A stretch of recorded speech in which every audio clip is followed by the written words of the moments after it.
You have probably heard about the East India Company before, more so if you belong from any of the South Asian countries, therefore India, Pakistan, Bangladesh, etc. The company was founded in the year 1600 at the dusk of the 16th century. The company would go on to sail its first maiden voyage in the year 1602, and by the 1630s it had garnered enough strength that it controlled minor settlements near the Indian coast. By the middle of the 19th century, this company would grow to as far as controlling the entire subcontinent. However, things were not always this pleasant for the company with regards to setting foot in India. Back in the year 1614, an ambassador was sent by King James I to the Mughal court. If you're not aware, the Mughals were a dynastic family controlling much of South Asia back in the 17th century. Mughals, who were very fond of high culture, etiquettes, and unfathomable hospitality, did not pay much heed to the arrival of the Britons, but still granted them some form of autonomy, which enabled the Britons to set up some factory in the area known as Gujarat, located in present-day India. The sheer level of inattentiveness by the Mughals made the consolidation of India in the later years much more fruitful.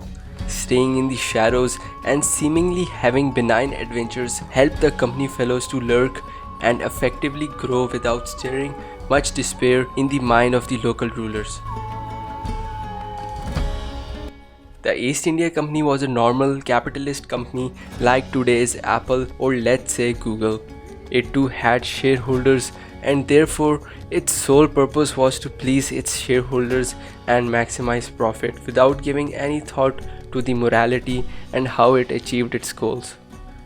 The shareholders of the company included aristocrats, merchants, and members of the distant royal family. This allowed them to pull the strings with effectiveness, so much so that they were able to achieve trade monopoly in the region then widely known as the East Indies. The extent of this monopoly started from the area known as the Cape of Good Hope, which is the southernmost tip of Africa, and it further extended to anything east of that point. Now this is a lot, even considering the fact that it was the 17th century. This hegemonic trade constituted a very major chunk of the Eastern Hemisphere. Any other company which, if found to be trading without getting a license from the East India Company, were liable to forfeiture of their ships and cargo, half of which would go to the crown and half to the company, as well as imprisonment at royal pleasure. Spain's defeat at the hands of the Britons just years earlier had opened new doors for the Britain in global trade. This was not all. Initially, the company struggled in spice trade because of competition from the well-established Dutch East India Company. Besides the Dutch, the Portuguese and the French too would give tough time to the company. However, eventually due to superior strategy, East India Company would triumph over all its adversaries. By the year 1770, the company primarily traded cotton, silk, indigo, dye, saltpeter, and tea. Historians have attributed the astonishing success of the East India Company to a number of things. The polarization of the Mughal Empire, both by internal and external forces, the innovations in military technology brought by Frederick the Great.